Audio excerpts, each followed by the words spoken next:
നിങ്ങളൊന്നും ഓർക്കണം, നമ്മളെ സംബന്ധിച്ചിടത്തോളം ആണുങ്ങളാ, നമ്മുടെ കുടുംബം വിഷമിക്കാൻ നമ്മൾ ആഗ്രഹിക്കില്ല. നമ്മൾ ഒരുപാട് വിഷമങ്ങൾ നമ്മുടെ ഉള്ളിൽ ഇങ്ങനെ ഒളിപ്പിച്ചു വെക്കും. എന്നാ നോക്കണം, ഈ ഒരു വിഷയം എന്റെ വാപ്പാക്ക് വിളിച്ചു പറയാൻ, ആ വിഷയം എന്റെ ഉമ്മ കേൾക്കാൻ 4-5 ദിവസമായിട്ട് എന്റെ ഉമ്മ ഉറങ്ങിയിട്ടില്ല. നമ്മൾ ദീനിയായ കാര്യങ്ങൾ ഒരുമിച്ചവരാണ്, ദീനിൽ വിശ്വസിക്കുന്നവരാണ്, ദീനനുസരിച്ച് ജീവിക്കുമെന്ന് പ്രതിജ്ഞ ചെയ്തവരാണ്. അതുകൊണ്ട് തന്നെ ആ ദീനെ മുറുകെ പിടിക്കാൻ നമ്മളെല്ലാവരും തയ്യാറാണ്. അതുകൊണ്ട് എന്റെ വാക്കിൽ നിന്നോ പ്രവൃത്തിയിൽ നിന്നോ ആർക്കെങ്കിലും എന്തെങ്കിലും മോശമോ ബുദ്ധിമുട്ടോ ഉണ്ടായിട്ടുണ്ടെങ്കിൽ നിങ്ങളെല്ലാവരും പൊരുത്തപ്പെട്ടു തരണമെന്നും എന്റെ കുടുംബത്തിനും എനിക്കും വേണ്ടി ദുആ ചെയ്യണമെന്നും എന്റെ മക്കൾ പട്ടിണിയാവാതിരിക്കാൻ വേണ്ടി പ്രത്യേകതകൾ കരുതണമെന്ന് ഓർമ്മപ്പെടുത്തുകയാണ്. അസ്സലാമു അലൈക്കും. ഖതീബന്മാരും അതുപോലെ തന്നെ മദ്രസയിൽ പഠിപ്പിക്കുന്ന ഉസ്താദുമാരടക്കം ഞങ്ങളുടെ ചൊൽപ്പടിക്ക് നിന്നിട്ടില്ല എങ്കിൽ പെട്ടിയും കിടക്കയും എടുത്ത് പോയിക്കൊള്ളണമെന്ന് പറയുന്ന ചില മഹല്ല് കമ്മിറ്റികളും അതിൻ്റെ സെക്രട്ടറിമാരും ഇന്നും കേരളത്തിൽ വിലസി നടക്കുന്നുണ്ട്. അതിന് ഏറ്റവും അവസാനത്തെ ഒരു ഉദാഹരണമാണ് നിങ്ങൾ ഈ കാണാൻ പോകുന്ന വീഡിയോ. വളരെ മോശകരമായ ഒരു കാര്യമെന്ന് മാത്രമേ എനിക്ക് പറയാനുള്ളൂ. ഒരു ഖതീബ് എന്ന് പറയുന്ന ഒരു മഹല്ലത്തിനെ നയിക്കേണ്ട ഒരു ഉസ്താദിനെ ആ കമ്മിറ്റിയുമായി ബന്ധപ്പെട്ട ഒരു കാര്യത്തിൽ അഭിപ്രായം പറഞ്ഞതിൻ്റെ പേരിൽ അകാരണമായിട്ട് ഒരു നോട്ടീസ് പോലും കൊടുക്കാതെ അദ്ദേഹത്തെ അവിടെ നിന്ന് പിരിച്ചുവിടുക എന്ന് പറയുമ്പോൾ തീർച്ചയായിട്ടും വളരെ മോശകരമായ കാര്യമാണ്. അത്രയ്ക്കും നിങ്ങൾക്ക് അദ്ദേഹത്തെ താല്പര്യമില്ല എങ്കിൽ അദ്ദേഹത്തിന് ഒരു നോട്ടീസ് കൊടുത്ത് 30 ദിവസത്തിനകം കാരണം കാണിക്കൽ നോട്ടീസ് കൊടുക്കുക. അതിനുശേഷം മാന്യമായിട്ട് ആ മഹല്ലത്തിലുള്ള ആൾക്കാരോട് യാത്ര പറഞ്ഞ് പോകാനുള്ള ഒരു അവസരമെങ്കിലും അത് ഉസ്താദിന് നിങ്ങൾ കൊടുക്കണമായിരുന്നു. അതുപോലും നിങ്ങൾ കൊടുക്കാതെ സ്കൂൾ കുട്ടികൾ എന്തെങ്കിലും തെറ്റ് ചെയ്താൽ രക്ഷിതാവിനെ വിളിച്ച് ചീത്ത പറയുന്നത് പോലെ അദ്ദേഹത്തിൻ്റെ ഉപ്പയുടെ നമ്പറിൽ വിളിച്ച് മോശകരമായ രീതിയിൽ സംസാരിച്ചിട്ട് അത് കേട്ടിട്ട് ആ ഉമ്മ എത്രയോ ദിവസങ്ങളായിട്ട് പോലും ഉറങ്ങിയിട്ടില്ല എന്ന ഉസ്താദ് കണ്ണുനീർ വാർത്തുകൊണ്ട് പറയുന്നുണ്ട് എങ്കിൽ തീർച്ചയായിട്ടും അതിൻ്റെയൊക്കെ വില ഇന്നല്ലെങ്കിൽ നാളെ നിങ്ങളെല്ലാവരും അനുഭവിക്കേണ്ടതായിട്ട് വരും എന്ന് മാത്രമേ എനിക്ക് നിങ്ങളോട് പറയാനുള്ളൂ. വളരെ മോശകരമായ ഒരു കാര്യം തന്നെയാണ്. ആ ഒരു പദവിയോടെങ്കിലും ആ ഉസ്താദ് ഇന്നലെ കയറി വന്ന ഉസ്താദല്ല, 3 വർഷമായിട്ട് അവിടെ വർക്ക് ചെയ്യുന്ന ഒരു ഉസ്താദാണ്. അതുപോലെ തന്നെ ഒരു ഖതീബാവുക എന്നൊക്കെ പറഞ്ഞാൽ പഠിച്ച് 5-8 വർഷം ബിരുദമെടുത്തതിന് ശേഷമാണ് ഉസ്താദ് പള്ളിയിലേക്ക് എത്തിയത്. പള്ളിയുടെ ഏത് കാര്യമാവട്ടെ, അത് കാര്യനിർവഹണമാവട്ടെ, കമ്മിറ്റിയുമായി ബന്ധപ്പെട്ട കാര്യങ്ങൾ അദ്ദേഹത്തിൻ്റെ അഭിപ്രായം പറയാനുള്ള എല്ലാ സ്വാതന്ത്ര്യവുമുണ്ട്. അത് ചെയ്തതിന് അതിൽ രാഷ്ട്രീയം കണ്ടുകൊണ്ടും മറ്റും തീർച്ചയായിട്ടും വളരെ മോശകരമായ രീതിയിൽ ആ ഉസ്താദിനെ അവിടെ നിന്ന് ചവിട്ടി പുറത്താക്കിയ ആ ഒരു കമ്മിറ്റി തീർച്ചയായിട്ടും വീഡിയോ കാണുന്നുണ്ട് എങ്കിൽ നിങ്ങൾ ചെയ്തത് അങ്ങേ അറ്റത്തെ ചെറ്റത്തരമാണ്. ആ ഉസ്താദിൻ്റെ ഗതികേട് കൊണ്ട് തീർച്ചയായിട്ടും അദ്ദേഹത്തിന് ഞാൻ പറഞ്ഞതുപോലെ കാരണം കാണിക്കാൻ പോലും ഒരു അവസരം കൊടുക്കാത്തത് കൊണ്ട് അവിടുത്തെ ജനങ്ങളെ വിളിച്ചു വരുത്തിയിട്ട് അദ്ദേഹത്തിൻ്റെ നിരപരാധിത്വം തെളിയിക്കേണ്ട ഒരു അവസ്ഥ വന്നതുകൊണ്ട് ഉസ്താദ് ജനങ്ങളോട് സംസാരിക്കുന്ന ആ പൊട്ടിക്കരയുന്ന വീഡിയോ തീർച്ചയായിട്ടും നമുക്ക് തീർത്തും ഒന്ന് കാണാം. അതിനുശേഷം തീർച്ചയായിട്ടും നിങ്ങളുടെ അഭിപ്രായം നിങ്ങൾ കമൻറ്റായി രേഖപ്പെടുത്തുക. നമുക്ക് ഉസ്താദിന് എന്താണ് പറയാനുള്ളത് നമുക്കത് കേൾക്കാം.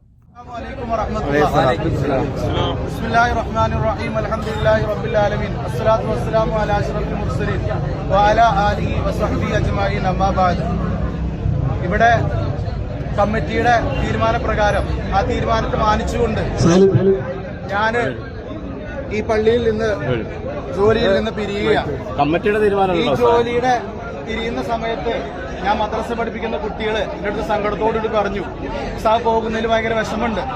അതേ പ്രകാരം തന്നെ ഉസ്താദ് പോയി കഴിഞ്ഞാൽ ഞങ്ങൾ മദ്രസയിൽ ഇനി പഠിക്കാൻ വരുന്നില്ല എന്ന് പറഞ്ഞു. ആ സമയത്ത് ഞാൻ പറഞ്ഞൊരു വർത്താനുണ്ട്, ഇവിടെ എനിക്ക് പുറത്ത് കുറെ പള്ളികൾ കിട്ടും, ജോലിക്ക് കിട്ടും, പക്ഷെ നിങ്ങൾക്ക് മദ്രസ ഒന്നേ ഉള്ളൂ, നിങ്ങൾക്ക് പള്ളി ഒന്നേ ഉള്ളൂ, നിങ്ങൾക്ക് മക്കാം ഒന്നേ ഉള്ളൂ. അപ്പൊ ആ മദ്രസയും മക്ബറയും പള്ളിയും ഒക്കെ പരിപാലിപ്പിക്കേണ്ടത്, അതിന്റെ ചുമതലകൾ ഏറ്റെടുത്ത് നടക്കേണ്ടത് എല്ലാവരും കൂടിയാണെന്ന് ഞാൻ ഓർമ്മപ്പെടുത്തുകയുണ്ടായത്. ഇവിടെ ഈ ഞാൻ എന്ന വ്യക്തി ഇത്രയും കാലം ജോലി ചെയ്യുന്നതിന്റെ ഇടയിൽ ഏതെങ്കിലും രൂപത്തിലുള്ള ഒരു സ്ത്രീ വിഷയമോ മദ്രസ കുട്ടികൾ ഉപദ്രവിക്കുന്ന വിഷയമോ സാമ്പത്തികമായിട്ടുള്ള പ്രശ്നങ്ങളോ ഞാൻ ഉണ്ടാക്കിയിട്ടില്ല. ഒരു മര്യാദപരമായിട്ടുള്ളൊരു രൂപത്തില് എന്നോട് വന്ന് പറയണം ഉസ്താദ് ഇവിടുന്ന് പോകണമെന്ന് പറഞ്ഞാൽ ഞാൻ പോവും, കടിച്ചു തൂങ്ങൂല. നിലവിൽ ഈ കൂട്ടത്തിൽപ്പെട്ട പല ആളുകളും എന്നോട് പറഞ്ഞു ഉസ്താദ് ഇവിടുന്ന് പോകരുത്, അതിന് വേണ്ട കാര്യങ്ങളൊക്കെ ഞങ്ങൾ ചെയ്തുതരാം, ഉസ്താദിന് കുത്തുബോധനോ ആരും അവിടെ കയറാതെ ഞങ്ങൾ കുത്തുബോധിക്കാന്ന് പറഞ്ഞു. ഇവിടെ നിയമപരമായിട്ട് ഒരു നോട്ടീസ് പീരീഡ് എന്ന് പറഞ്ഞ സാധനമുണ്ട്. 30 ദിവസം ഒരു ജോലിയിൽ നിന്ന് പിരിച്ചുവിടാനുള്ള അവകാശമുണ്ട്. 30 ദിവസം വരെ ഒരു പുതിയ ജോലി കണ്ടെത്താൻ ഇവിടെയുള്ള ആളുകളോട് യാത്ര പറയാനുള്ള അവസരമുണ്ട്. എനിക്ക് അങ്ങനെ ഞങ്ങൾ ചെയ്തു തരണം, നിയമപരമായിട്ട് നിങ്ങളൊന്ന് ചോദിച്ചു, ഞാൻ വേണ്ടാന്ന് പറഞ്ഞു.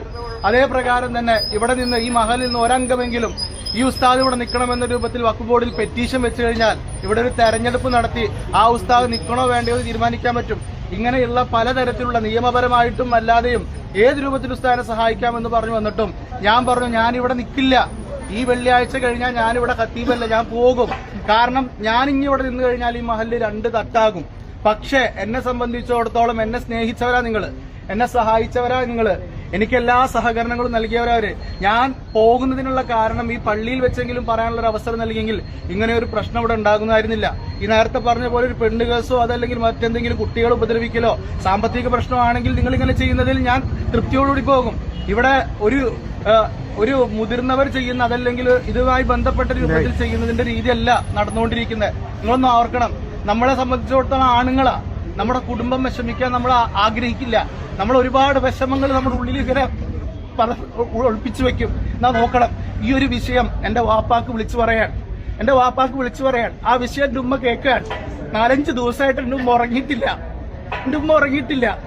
ആ വീട്ടിലേക്ക് ഞാൻ കയറി ചെല്ലുമ്പോൾ മരിച്ച വീട്ടിലേക്ക് ചെല്ലുന്ന പ്രതീതിയാ.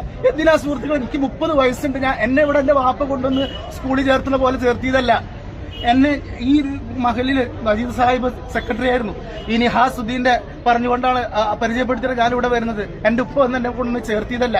പിന്നെ എന്തിനാണ് എന്നെ ഇവിടെ നിന്ന് പറഞ്ഞു വിടണം, അതല്ലെങ്കിൽ എന്നെ ഇവിടെ നിന്ന് തിരിച്ചു വിളിക്കണം, എന്റെ കുറ്റങ്ങളും നിങ്ങളുടെ മകന് ക്വാളിറ്റി ഇല്ല എന്ന് പറഞ്ഞിട്ട് ഒരു ഉപ്പാക്ക് വിളിച്ചു പറഞ്ഞത് എന്താ?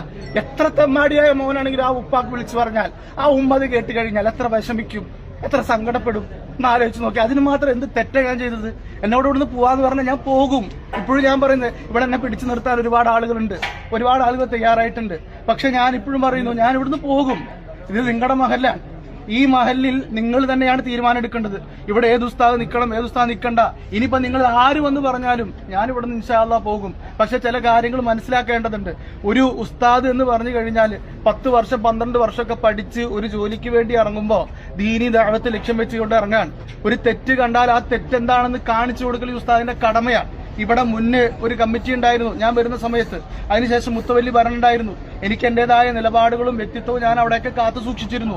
ഇവിടെ ഇപ്പോൾ ഈ ഒരു പ്രശ്നം ഉണ്ടാവാനുള്ള കാരണം കമ്മിറ്റിയിൽ നിന്ന് മദ്രസയിലേക്ക് ഒരംഗത്തെ തെരഞ്ഞെടുക്കണം, മദ്രസയുമായി ബന്ധപ്പെട്ട കാര്യങ്ങൾ നോക്കാൻ.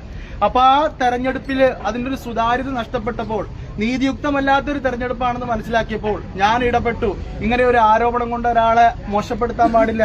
ഒരു മോശപ്പെട്ടത് ചിത്രീകരിച്ച് അയാളുടെ സ്ഥാനവും മാനവും കഴിയുന്നില്ല. എന്നെ കുറിച്ചൊരു തെറ്റായ കാര്യം എന്റെ കുടുംബത്തെ അറിഞ്ഞു കഴിഞ്ഞാൽ, എന്റെ മക്കൾ അറിഞ്ഞു കഴിഞ്ഞാൽ പിന്നെ ആ കുടുംബത്തിന് എനിക്ക് വിലയില്ല. ഇല്ലാത്ത കാര്യം പറഞ്ഞുകൊണ്ട് ഒരാളെ ആക്ഷേപിക്കരുത്. ഇങ്ങനെയുള്ളൊരു തെറ്റ് ചൂണ്ടിക്കാണിച്ചതിന്റെ പേരിൽ എന്നെ പറഞ്ഞു വിടുകയാണ്. നിങ്ങളൊന്ന് ആലോചിക്കണം, ഈ ഒരു നിസ്സാരമായ കമ്മിറ്റിയുള്ളിൽ തന്നെ ചർച്ച ചെയ്ത് അവസാനിപ്പിക്കേണ്ട ഈ ഒരു വിഷയത്തിന്റെ പേരിൽ ഒരു ഉസ്താദിനെ ആ പള്ളിയിൽ നിന്ന് രാത്രി തന്നെ പെട്ടിയെടുത്ത് പോകണമെന്ന് പറയുന്നത് ഏത് ന്യായമാണെന്ന് അറിഞ്ഞാൽ കൊള്ളാമെന്നുണ്ട്. ഈ ഒരു വിഷയം നിങ്ങളെ ധരിപ്പിക്കുക എന്നുള്ള ഒരൊറ്റ ലക്ഷ്യം മാത്രമേ എനിക്കിവിടെ ഉണ്ടായിട്ടുള്ളൂ. ഇവിടെ ഇപ്പൊ കൂടിയിരിക്കുന്ന പല ആളുകൾക്കും സത്യം എന്താണെന്നറിയില്ല. ഇവരൊക്കെ ഞാൻ പോകുമ്പോ ഇനി എന്നെ വേറെ രൂപത്തിൽ പലതും പറയും. ഇപ്പൊ തന്നെ എന്നെ സാമ്പത്തികമായിട്ടുള്ള ബുദ്ധിമുട്ട്, സാമ്പത്തികമായിട്ട് ഒരുപാട് കാര്യങ്ങൾ ചെയ്തു, അതല്ലെങ്കിൽ അതിന് വേണ്ടിയിട്ട് ഒരുപാട് എന്റെ പോക്കറ്റ് നിറയ്ക്കാൻ ഒരുപാട് കാര്യങ്ങൾ ചെയ്തു എന്ന ആരോപണം ഇപ്പൊ തന്നെ ഉയർന്നു വന്നിട്ടുണ്ട്. നിങ്ങൾ അറിയണം, ഒരു വർഷമായിട്ട് എന്റെ ഞാനൊരു വീട് വെക്കാൻ വേണ്ടിയിട്ട് ഒരു സ്ഥലത്തിന് തീർ നടത്താൻ വേണ്ടിയിട്ട് 3 ലക്ഷം രൂപ കൊടുക്കാത്തതിന്റെ പേരിൽ ആ തീർ നടക്കാതിരിക്കുക. ഇവിടെ ഒരുപാട് സാമ്പത്തികമായിട്ട് സഹായിക്കുന്ന ആളുകളുണ്ട്. ആശിമാജി മണവാട്ടി അടക്കം, ഒനിയൻ അൻസാരി അടക്കം, ഷിജാസ് അടക്കം ഒരുപാട് ആൾക്കാരുണ്ട്. ഒരാളോടെങ്കിലും ഈ വിഷയം ഞാൻ ഓർമ്മപ്പെടുത്തിയിട്ടുണ്ടെന്ന് നിങ്ങൾ ചോദിക്കണം. അങ്ങനെ സാമ്പത്തികമായ ആരോപണം വരെ ഉന്നയിച്ചുകൊണ്ട് ഒരാൾ ഇങ്ങനെ കരിവാരി തേച്ചുകൊണ്ട് പറഞ്ഞയക്കുമ്പോൾ ഇനിയൊരു ഉസ്താദ് ഈ പള്ളിയിൽ ഇരിക്കുന്ന സമയത്ത് ആ ഉസ്താദിന് ഈ ബുദ്ധിമുട്ടുണ്ടാകാതിരിക്കാൻ വേണ്ടി മാത്രമാണ് ഞാനിങ്ങനെ സംസാരിച്ചത്. ഒരു പക്ഷേ ഇതിന്റെ പേരിൽ എനിക്ക് മറ്റു മഹലുകളിലൊന്നും ജോലി കിട്ടിയെന്ന് വരില്ല, ശരി, സമ്മതിച്ചു. എങ്കിലും ഈ ഒരു തെറ്റിനെ തെറ്റായിട്ട് തന്നെ ഞാനിവിടെ ചൂണ്ടിക്കാണിക്കും. അതുകൊണ്ട് തന്നെ പ്രിയമുള്ള വിശ്വാസികളെ, നമ്മൾ ദീനിയായ കാര്യങ്ങൾ ഒരുമിച്ചവരാണ്, ദീനിൽ വിശ്വസിക്കുന്നവരാണ്, ദീനനുസരിച്ച് ജീവിക്കുമെന്ന് പ്രതിജ്ഞ ചെയ്തവരാണ്. അതുകൊണ്ട് തന്നെ ആ ദീനെ മുറുകെ പിടിക്കാൻ നമ്മളെല്ലാവരും തയ്യാറാണ്. അതുകൊണ്ട് എന്റെ വാക്കിൽ നിന്നോ പ്രവൃത്തിയിൽ നിന്നോ ആർക്കെങ്കിലും എന്തെങ്കിലും മോശമോ ബുദ്ധിമുട്ടോ ഉണ്ടായിട്ടുണ്ടെങ്കിൽ നിങ്ങളെല്ലാവരും പൊരുത്തപ്പെട്ടു തരണമെന്നും എന്റെ കുടുംബത്തിനും എനിക്കും വേണ്ടി ദുആ ചെയ്യണമെന്നും എന്റെ മക്കൾ പട്ടിണിയാവാതിരിക്കാൻ വേണ്ടി പ്രത്യേക നിങ്ങൾ കരുതണമെന്ന് ഓർമ്മപ്പെടുത്തുകയാണ്. ആ ഉസ്താദിന്റെ കണ്ണുനീരിൽ നിന്ന് വരുന്ന ഓരോ തുള്ളി കണ്ണുനീരിനും തീർച്ചയായിട്ടും ആ മഹല്ലത്തിലെ ആ കമ്മിറ്റിയിലെ സെക്രട്ടറി അടക്കം തീർച്ചയായിട്ടും മറുപടി പറയേണ്ടതായിട്ട് വരും. ഇന്നല്ലെങ്കിൽ നാളെ എന്ന് മാത്രമുള്ള ഒരു വ്യത്യാസം മാത്രമേ ഉള്ളൂ. ദീനീപരമല്ലാത്തൊരു പ്രവർത്തനത്തിനോ അല്ലെങ്കിൽ സീവുകളുമായി ബന്ധപ്പെട്ട എന്തെങ്കിലും പ്രശ്നത്തിനോ മദ്രസയിൽ കുട്ടികളെ തല്ലിയതിനോ അങ്ങനത്തെ യാതൊരു പ്രശ്നവും ആ ഉസ്താദിന്റെ മേലില്ല എന്നിരിക്കെ അദ്ദേഹം അവിടെ അകാരണമായി ചെയ്ത ഒരു പ്രവൃത്തിയിൽ തീർച്ചയായിട്ടും അത്തരത്തിൽപ്പെട്ട ഒരാളെ കമ്മിറ്റിയിലേക്ക് സജസ്റ്റ് ചെയ്തതുമായി ബന്ധപ്പെട്ട ഒരു അഭിപ്രായം പറഞ്ഞു എന്നുള്ള ഒരു തെറ്റ് മാത്രമേ അദ്ദേഹം ചെയ്തിട്ടുള്ളൂ. അതൊരിക്കലും ഒരു തെറ്റല്ല, അദ്ദേഹത്തിൻ്റെ ഉത്തരവാദിത്തമാണ്, കർത്തവ്യമാണ്. ഒരു മഹല്ലത്തിനെ നേരായ രീതിയിൽ നയിക്കാൻ വേണ്ടി തന്നെയാണ് നമ്മളൊരു ഖത്തീബിനെ തിരഞ്ഞെടുക്കുന്നതും അവിടെ പോസ്റ്റ് ചെയ്യുന്നതും. അപ്പോൾ അവിടെ നടക്കുന്ന കാര്യങ്ങളിൽ തീർച്ചയായിട്ടും അത് നീതിയുക്തമല്ല എന്നുണ്ട് എങ്കിൽ തീർച്ചയായിട്ടും അതിന് മറുപടി പറയേണ്ടി വരിക ഖത്തീബായിരിക്കും നാളെ. അതുകൊണ്ട് അദ്ദേഹത്തിൻ്റെ ഒരു ഉത്തരവാദിത്തം തീർച്ചയായിട്ടും നിർവഹിക്കുക എന്ന് മാത്രമേ ചെയ്തിട്ടുള്ളൂ.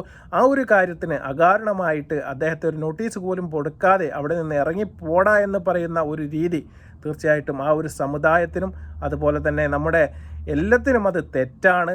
അത് നീതി നിർവഹണത്തിനെതിരെയുള്ള കൈകടത്തലാണ് എന്ന കാര്യത്തിൽ യാതൊരു തർക്കവുമില്ല. ആ ഉസ്താദിൻ്റെ കണ്ണുനീര്, ഉസ്താദിൻ്റെ ഉമ്മ ഉറങ്ങിയിട്ട് 2-3 ദിവസങ്ങളായി എന്ന് പറയുകയാണ്. കാരണം മകൻ മറ്റ് കൂലിപ്പണിക്കെറ്റാൻ പോയൊരു മകനെക്കുറിച്ച് ഇങ്ങനെ പറയുകയാണെങ്കിൽ പ്രശ്നമില്ല. ഒരു ഖത്തീബായ അവരുടെ മകനെക്കുറിച്ചിട്ട് പറയാൻ പറ്റാത്ത രീതിയിലുള്ള കാര്യങ്ങൾ അദ്ദേഹത്തിൻ്റെ ഉപ്പയെ വിളിച്ച് പറയുക എന്നൊക്കെ പറയുമ്പോൾ അത് കുറച്ച് കടന്ന കൈയാണ്, തെറ്റാണ്, 100% തെറ്റാണ് എന്ന കാര്യത്തിൽ യാതൊരു തർക്കവുമില്ല. ഇനിയെങ്കിലും നിങ്ങളെ കമ്മിറ്റിക്കാർ ആ ഉസ്താദിനെ വിളിച്ച് മാപ്പ് പറഞ്ഞ് അദ്ദേഹത്തിൻ്റെ കാര്യങ്ങൾ പൊരുത്തപ്പെടിപ്പിച്ചിട്ടില്ല എങ്കിൽ തീർച്ചയായിട്ടും ഇന്നല്ലെങ്കിൽ നാളെ ഞാൻ പറഞ്ഞതുപോലെ തന്നെ ഒരു ലോകമുണ്ട്. ആ ലോകത്ത് വിശ്വസിക്കുന്നവരല്ലേ നിങ്ങളും. തീർച്ചയായിട്ടും അവിടെ വെച്ചെങ്കിലും നിങ്ങളിതിന് മറുപടി പറയേണ്ടതായിട്ട് വരും. പിന്നെ ഉസ്താദുമാരെയും ഖത്തീബുമാരെയും എല്ലാം അടിമകളായിട്ട് കാണുന്ന ഒരു സമ്പ്രദായം ചില പള്ളികളിലെങ്കിലും ഇപ്പോഴും നിലനിൽക്കുന്നുണ്ട്. അതും അങ്ങേ അറ്റത്തെ മോശപ്പെട്ട ഒരു കാര്യമാണ്. ഇന്ന് ഉസ്താദുമാർക്കായാലും അതുപോലെ തന്നെ ഖത്തീബുമാർക്കായാലും അവർക്കും സംഘടനകളും പ്രവർത്തിക്കാനുള്ള എല്ലാ അധികാരവുമുണ്ട്. തീർച്ചയായിട്ടും ആ ഒരു പദവിക്ക് ഉയർന്ന തീർച്ചയായിട്ടും ഒരു അന്തസ്സുണ്ട്. ആ അന്തസ്സെങ്കിലും നമ്മൾ കാത്തു സൂക്ഷിക്കണം. അതുപോലെ തന്നെ ഒരു ബഹുമാനം തീർച്ചയായിട്ടും നിങ്ങൾ കൊടുക്കുകയും വേണം. അത് ഉസ്താദിന് കൊടുത്തിട്ടില്ല എന്ന കാര്യത്തിൽ യാതൊരു തർക്കവുമില്ല. കൊടുത്തിരുന്നെങ്കിൽ തീർച്ചയായിട്ടും ഈ ഒരു പ്രശ്നം ഈ പള്ളിയുടെ പുറത്തേക്ക് വരികയുമില്ലായിരുന്നു. ആ കമ്മിറ്റിയുടെ അകത്ത് വെച്ച് ചർച്ച ചെയ്ത് തീരുമാനിക്കേണ്ട കാര്യം ഇത്രയും മോശമായ രീതിയിൽ വഷളാക്കിയത് ആ കമ്മിറ്റിയാണ് എന്ന കാര്യത്തിൽ യാതൊരു തർക്കവുമില്ല. തീർച്ചയായിട്ടും എന്താണ് ഈ വീഡിയോ കണ്ടതിന് ശേഷം നിങ്ങൾക്ക് തോന്നുന്നു, നിങ്ങളത് കമൻറ്റായി രേഖപ്പെടുത്തുക. മറ്റൊരു വീഡിയോയുമായി വരുന്നത് വരെ അസ്സലാമു അലൈക്കും വറഹ്മത്തുള്ളാഹി തആല വബറകാതുഹു.